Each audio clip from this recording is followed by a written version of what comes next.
Yeah, Lauren, you're used to seeing us at the scale facing the water. Now we're in the water facing Big Rock Landing. Even if I just take a couple of steps back, you can see a piece of the roof on this side of me and a hole in the American Legion building just up ahead here. A snow globe here in Jacksonville right now. It wasn't snowing too hard earlier at the 10 o'clock, but it seems to have started again. If you were to take a walk around the Croatan National Forest today, you might find plumes of smoke like this. Topsail Beach Police just put up that yellow caution tape, and behind it they are currently talking to the victim's family. Well, Aaron, you could feel the excitement in that hangar from start to finish. It was filled with Marines and their family members. We got to hear from both the first and second lady. It was awesome. I mean, getting to go out on the water and see the Big Rock Landing from this angle, it's nothing beats it. It was such an exciting day on Cherry Point too, as over 5,000 people were on base to say their final goodbye to the Harrier. Aaron, you're gonna have to come down here with me after the show so we can both go shopping, because look at this hat. I think I'm going to buy it. Mayor's actually down here with us somewhere back here enjoying the festivities after we just saw Builder's Choice come to the scale.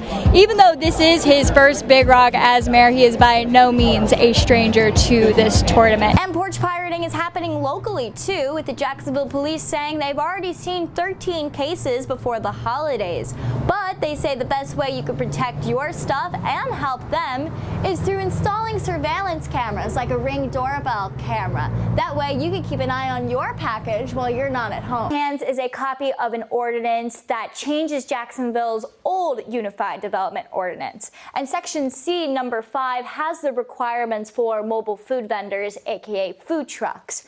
You can see what's been crossed out and changed. Number 2 crosses out that distance requirement. Number 4 changes some wording. And number 12 takes away that signage requirement that was specifically for food trucks. Take a trip back in time this weekend at Tryon Palace, where you can visit the first Oval Office. It's a replica of where George Washington would have stayed during the Revolutionary War. We have some breaking news out of North Topsail Beach tonight, where there is an active search for a missing swimmer at Public Beach Access 3. I've been here for about an hour now, and since I've seen boats in the water, jet skis, helicopters, drones, all hands on deck to find this missing swimmer.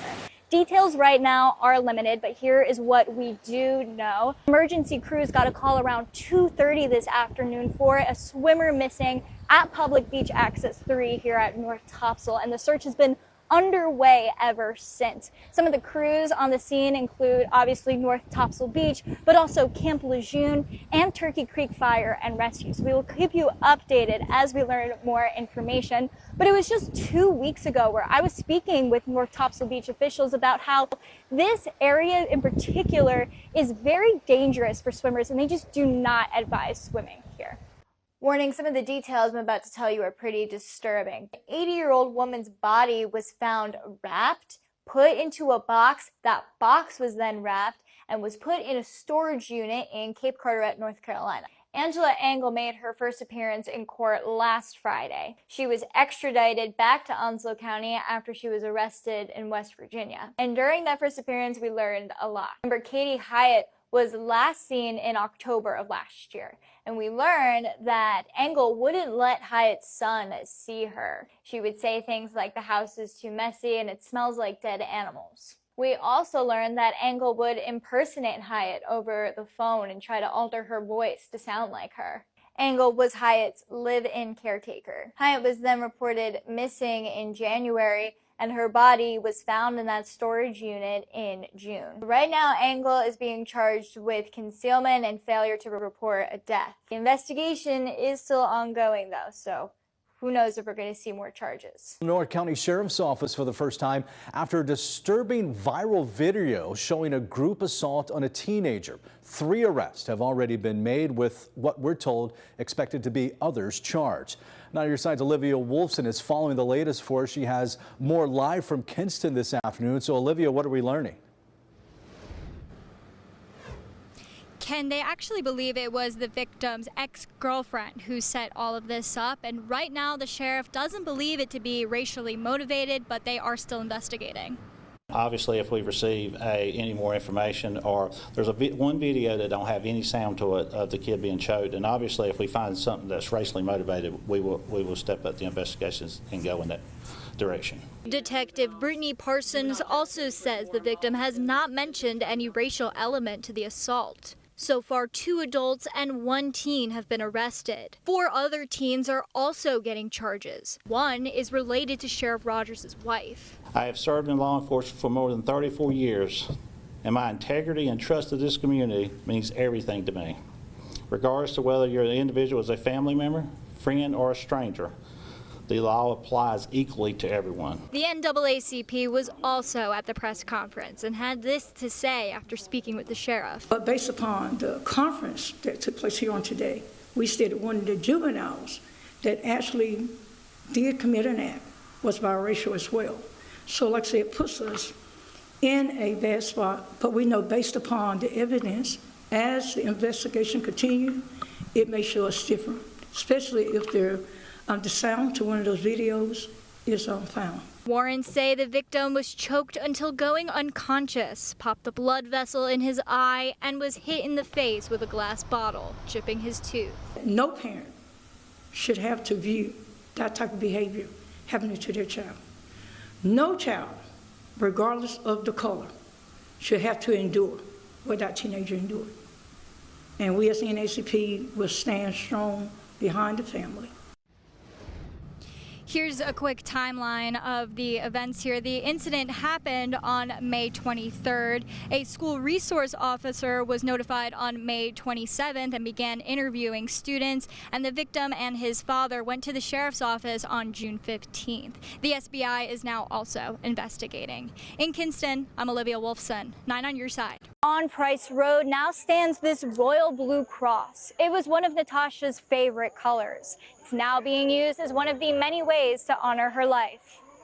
No more chains holding me. My soul is resting.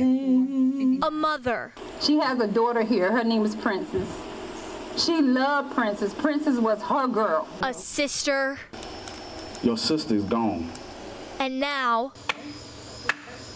a memory. When I look at it, I get a little sad, but I also feel a little happy because it let me know that she was loved with all the candles that was out here tonight and all the flowers and things of that nature that surround the cross. She was the life of the party. She loved to dance, just like my mom. My mom loved to dance.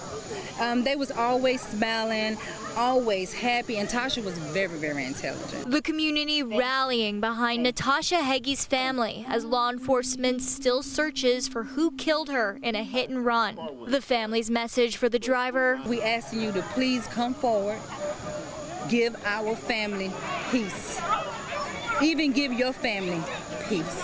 Just remember that, what's done in the dark will come to the light, and have a heart, because as of right now, from what we're seeing and what we know, you don't really have a heart. 1, 2, 3. Justice for Tasha!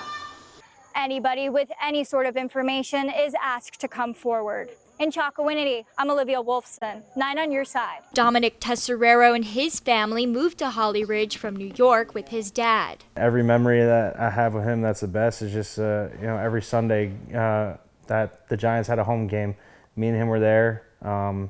Whether or not we won or lost, it was just memories I had with my father. He had the biggest heart I've ever seen in a man. There was not one thing that he would pass up to help his neighbor. The helpful neighbor spent February 1st of this year shoveling snow. At about 3:17, he went to the shower, and then my mom went looking for him. Saw the shower was on. Didn't see him though, checked the bedroom, checked other places, then went back in the shower and found him slumped in the shower. At 3:24, we called 911. 40 minutes later, they finally showed up. It wasn't even an EMS. That was an hour and a half. It was Holly Ridge Fire Department and Holly Ridge Police that showed up. At that point, there is no saving my father. Just weeks after his father's death, Tesserero told his story to the Holly Ridge Town Council. I'm here on behalf of my father, who died February 1st of 2026. Holly Ridge Fire Chief Brandon Longo is also a council member. He responded directly to Tesserero. That was one of the worst calls I've been on in a while. Your beef and our beef is with Onslow County EMS. I know the weather impacted that a lot, but we see it several times throughout the week. Whether or not, response times are always important. A lot of departments and EMS systems are experiencing shortages of staff. But in the meantime, 911 callers are experiencing extended response times for EMS. Holly Ridge now funds a full-time paramedic program with the fire department to help address shortfalls. The number of ambulances goes up and down depending on how many people are on a shift. We've experienced as low as 4 to 5 ambulances and a population of over 200,000 people. Longo is not the only one on Holly Ridge's town council familiar with the issue. In my own incident where I collapsed at home, it took the ambulance 30 minutes. My wife was on the phone begging the dispatch, "Where is this ambulance? Where is it? At least tell me where it is." Moments like this where precious time is so valuable. So my goal is to push as hard as I can to get those response times as short as possible. The community paramedic program also allows for more ambulances to be ready. In response to Dominic Tesserero, the county says that records show the first EMS unit arrived on scene in 29 minutes and 34 seconds. He would definitely want me to, make sure that my word gets out and his story gets out in order to help somebody.